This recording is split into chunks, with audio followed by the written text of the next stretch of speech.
വിധികർത്താവ് സദസ്സിലിരിക്കുന്ന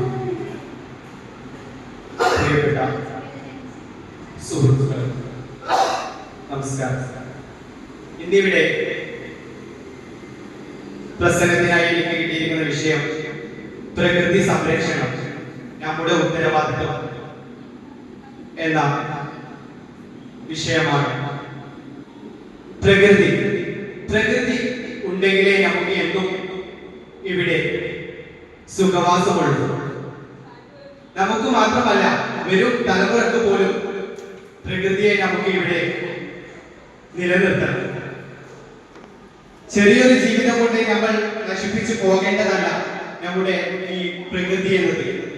നമ്മുടെ മക്കൾക്ക് വേണ്ടി, വരും തലമുറക്ക് വേണ്ടി നമ്മളൊക്കെ ബാങ്ക് ബാലൻസ് ഒക്കെ സൂക്ഷിക്കുന്ന കാലഘട്ടമാണ്. അതൊന്നുമല്ല വേണ്ടത്, നമ്മുടെ പ്രകൃതി ഇവിടെ നിലനിർത്തണം അവർക്ക് വേണ്ടി. എങ്കിലേ അവിടെ ബാങ്ക് ബാലൻസിനും മറ്റുള്ള വിഷയങ്ങൾക്കൊക്കെ പ്രാധാന്യമുള്ളൂ. പാടങ്ങൾ നികത്തി ഫ്ലാറ്റ് സമുച്ചയങ്ങളും കുന്നുകൾ നിരത്തി റിസോർട്ടുകളും മറ്റും പണിയുന്ന തിരക്കിലാണ് നാം എല്ലാവരും. അതിന് എല്ലാ നിയമവശങ്ങളും കാറ്റിൽ പറത്തിക്കൊണ്ട് മാത്രമാണ് നമ്മൾ ഇതൊക്കെ മുന്നിട്ടിറങ്ങി ചെയ്യുന്നത്. അതൊന്നും നമുക്ക് ഇപ്പോഴത്തെ സാമ്പത്തിക അവസ്ഥ അല്ലെങ്കിൽ നമ്മുടെ ഇപ്പോഴത്തെ സുഖ സൗകര്യങ്ങൾ മാത്രമാണ് നമ്മൾ അതിൽ നിന്ന് കിട്ടുന്നത്.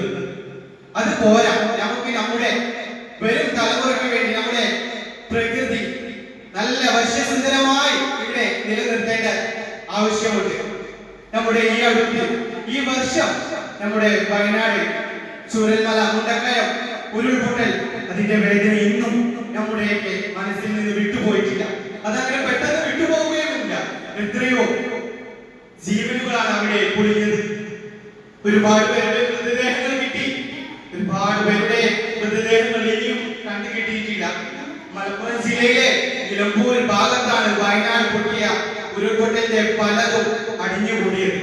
അതൊക്കെ നമ്മൾ ദൃശ്യമാധ്യമങ്ങളിലൂടെ കണ്ടതും വീക്ഷിച്ചതും ഒക്കെയാണ്. അങ്ങനെ ഒരു ദുരന്തം ഇനി നമുക്ക് ഉണ്ടായിക്കൂടാ.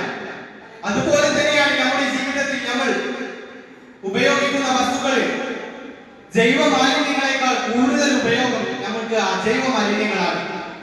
അതിനൊക്കെ നമുക്ക് ഒരുപാട് പോംവഴികളുണ്ട്. റീസൈക്ലിംഗ് വിധേയമാക്കേണ്ട പ്ലാസ്റ്റിക് നമ്മൾ അലക്ഷ്യമായിട്ട് അവിടെയും ഇവിടെയും ഇടുകയാണ്. അത് പറ്റില്ല. നമ്മുടെ ഭാവി തലമുറയ്ക്ക് വേണ്ടി നമ്മുടെ ഭൂമി സംരക്ഷിക്കേണ്ടത് നമ്മുടെ ഉത്തരവാദിത്വം തന്നെയാണ്. ഹരിതകർമ്മസേന എന്ന ഒരു ടീം നമ്മുടെ എല്ലാ പഞ്ചായത്തുകളിലും പ്രവർത്തിക്കുന്നുണ്ട്.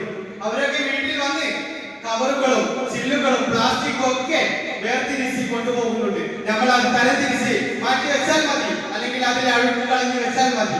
50 രൂപയല്ല 500 രൂപ കൊടുത്താലും നമുക്ക് അതിന്റെ ഒരു ബെനിഫിറ്റ് ഉണ്ട്. സത്യം പറഞ്ഞാൽ നമുക്ക് അടുത്ത തലമുറയ്ക്ക് വേണ്ടി നമ്മൾ ഭൂമിയെ സംരക്ഷിക്കുന്നു എന്ന ഒരു കൺസെപ്റ്റാണ് അതിൽ നിന്ന് ഉദിച്ചു വരുന്നത്. നമ്മൾ അവരോട് കയർത്ത് സംസാരിക്കാതെ അവർക്ക് വേണ്ടി നമ്മൾ സൗകര്യം ചെയ്തു കൊടുക്കുകയാണ് വേണ്ടത്. ചെറിയ ഒരു 50 രൂപയ്ക്ക് വേണ്ടി നമ്മൾ അവരെ വാശി പിടിക്കാനോ അവരോട് തട്ടിക്കാനോ പാടില്ല. അവർ നേരെ റീസൈക്ലിംഗ് വിധേയമാക്കേണ്ട രീതിയിൽ അവർ അത് ഉപയോഗിക്കും. അതിന് വേണ്ടി നമ്മൾ എല്ലാവരും സഹകരിക്കണം. അത് അവർക്ക് മാത്രമല്ല, നമ്മുടെ നമ്മൾ ഉപയോഗിക്കുന്ന അജൈവ മാലിന്യങ്ങൾ വരും തലമുറയ്ക്ക് വേണ്ടി റീസൈക്ലിംഗ് വിധേയമാക്കേണ്ടതാണ്. അതിന് നാം ഓരോരുത്തരും അതിന് കഠിന പ്രയത്നം